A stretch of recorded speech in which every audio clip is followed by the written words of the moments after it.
Hi friends, welcome to VL families. நம்ம சேனலை எல்லோரும் சப்போர்ட் பண்ணுங்கள், சப்ஸ்கிரைப் பண்ணுங்கள், லைக் பண்ணுங்கள்.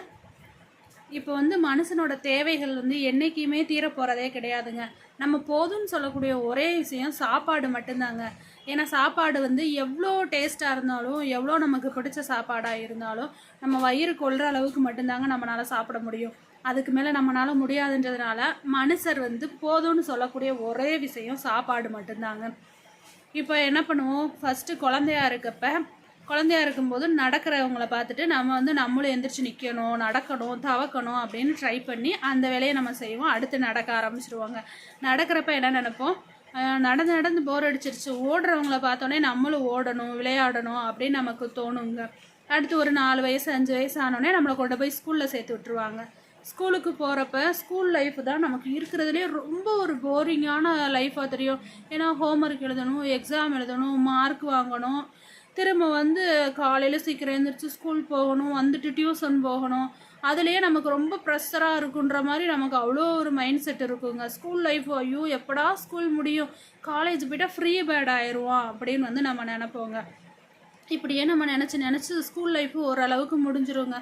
அடுத்து காலேஜுக்குள்ளே என்ட்ரானோடனே என்ன பண்ணுவோம், காலேஜுக்கு வந்துட்டோம்டா அப்படா நிம்மதி அப்படின்னு பார்த்தோன்னே அங்கேயே அதே படிப்பு, செமஸ்ட்ரு, அரியர்ஸு, அது இதுன்னு லைஃபு போகுங்க. சிலருக்கு அப்போயே லவ் அது இதுன்னு போயிடுவாங்க.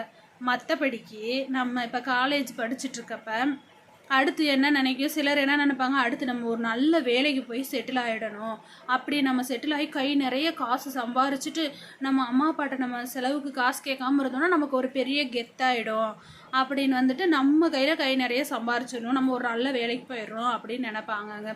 இப்படியே காலேஜ் லைஃபும் முடிஞ்சிடுங்க. காலேஜ் லைஃப் முடிஞ்ச பின்னாடி தான் நமக்கு பெரிய ட்விஸ்ட்டே காத்துக்கிட்டு இருக்கோம். ஏன்னா காலேஜ் முடித்தோடனே படித்து முடித்த எல்லாருக்குமே வேலை கிடச்சிடாதுங்க. அப்பையும் ஓடணும் வேலை எந்த வேலை கிடைக்கணும், நல்ல வேலையாக கிடைக்கணும். நம்ம கவர்மெண்ட் வேலைக்கு போகணுன்னா அதுக்கு எக்ஸாமு ப்ரிப்பரேஷன் அது இதுன்னு அந்த வேலையில் போகணுங்க. பொண்ணாக இருந்தால் காலேஜ் முடித்த உடனே ஒரு பையனை பார்த்து கட்டி வைக்கணும்பாங்க. இதுவே பையனாக இருந்தால் காலேஜ் முடிச்சிட்டியா ஒரு நல்ல வேலைக்கு போ, ஒரு நல்ல பொண்ணாக பார்த்து கட்டி வச்சிடுறோம் அப்படின்னு சொல்லுவாங்கங்க. இப்போ இதெல்லாம் முடிஞ்ச உடனே பையன் வேலைக்கு போயிட்டான், பொண்ணு வேலைக்கு போயிடுச்சு. இப்போ கல்யாணம்னு ஒன்று முடிஞ்சிருச்சுன்னா பையன் அடுத்து சம்பாதிக்க ஆரம்பித்தா பொண்டாட்டி, குழந்தைங்க, அம்மா அப்பா அக்கா தங்கச்சின்னு பார்க்க ஆரம்பிச்சிடணும்.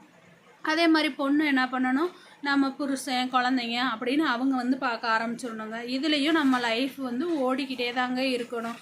நமக்கு சின்ன வயசில் நிறைய நம்ம ஆசைப்பட்டது கிடைக்காமலும் இருந்திருக்கும், நம்மளால் சாப்பிட முடியாமையும் இருந்திருந்திருக்கும். ஆனால் அதெல்லாம் கிடைக்கிறப்ப நம்மளால் சாப்பிட முடியாது. ஏன்னா சுகரு, ப்ரெஷரு, இப்போலாம் 20 வயசுலேயே சுகரு, ப்ரெஷருன்னு எல்லாமே வந்துடுது இல்லைங்க. அப்போ அப்பையும் நம்ம ஓடிக்கிட்டே தான் இருக்கணும். இப்போ கை நிறைய சம்பளம் வாங்குகிறோம், கல்யாணமும் ஆயிடுச்சு, பொண்டாட்டி பிள்ளைங்க எல்லாம் இருக்காங்கங்க. அப்பையும் நம்ம தேவைகள் தீர்ந்துட போகுதா, தீராதுங்க. அடுத்து நம்ம இப்போ சம்பாதிக்கிறோம், நம்ம பிள்ளைங்களுக்கு ஏதாவது சேர்த்து வைக்கணும்னா அதை நம்ம என்ன பண்ணுவோம், ஒரு சொத்தாக மாற்றணும். ஒன்று நகையோ இல்லை இடம் வாங்கணும், வீடு கட்டணும், ஏதாவது பிஸ்னஸ் பண்ணணும். அடுத்தடுத்து நம்ம வாழ்க்கையில் முன்னேறதுக்கு என்ன வழியோ அதை பார்க்கணுன்னு நினைப்போங்க. கடைசியில் எல்லாம் பண்ணி முடிச்சுட்டு நம்ம குழந்தைங்களுக்கு கல்யாணம் பண்ணிட்டு நம்ம வாழ்க்கையை திரும்பி பார்த்தோன்னா நம்ம இப்போ வரைக்கும் ஓடிக்கிட்டே தாங்க இருந்திருப்போம். நம்ம வாழ்க்கைன்றதை நம்ம வாழ்ந்திருக்கவே மாட்டோம். ஏன்னா அதை நம்ம அடுத்துன்னு தேவைகள் போய்கிட்டே இருக்கே. இப்போ என்ன நினைப்போம், நமக்கு மலரும் நினைவுகளில் நமக்கு என்ன தோணுன்னா, ரொம்ப மெமரபிள் மூமெண்ட்ஸுன்னு நம்ம கண்ணை மூடி யோசித்து பார்த்தோன்னா டக்குன்னு நமக்கு தோன்றது ஸ்கூல் லைஃப் மட்டும்தான். ஏன்னா ஸ்கூல் லைஃப்பில் மட்டும்தான் நம்ம அவ்வளோ ஒரு சந்தோஷமாக இருந்திருப்போம். அது நம்ம ஸ்கூல் படிக்கிறப்ப நமக்கு தெரிஞ்சிருந்திருக்காது. நம்ம அதெல்லாம் கடந்து போன பின்னாடி அந்த ஸ்கூல் லைஃப்பில் நம்ம எவ்வளோ சந்தோஷமாக இருந்தோம் அப்படின்றது நமக்கு தெரியுங்க. அப்புறம் என்ன நினைப்போம், இவ்வளோ கஷ்டப்பட்டு இந்த வாழ்க்கையை வாழ்ந்துக்கிட்டு இருக்கோம், பேசாமல் குழந்தையாகவே இருந்திருக்கலான்னு, குழந்தையாக இருந்திருந்தால் எந்த தொல்லையும் இல்லாமல் நம்ம இருந்திருக்கலான்னு தோணுங்க. இது தாங்க வாழ்க்கை. நம்ம வாழ்க்கையில் ஓடிக்கிட்டே தாங்க இருக்கோம். கொஞ்சம் நம்ம வாழ்க்கையும் வாழுவோங்க. பணம் தேவைதாங்க. நம்ம வாழ்கிறதுக்காக பணத்தை தேடி ஓடணுங்க. நம்ம பணத்தை தேடி ஓடிக்கிட்டே இருந்தோம்னா நம்ம வாழ்க்கை முடிஞ்சு போயிடுங்க. நன்றி.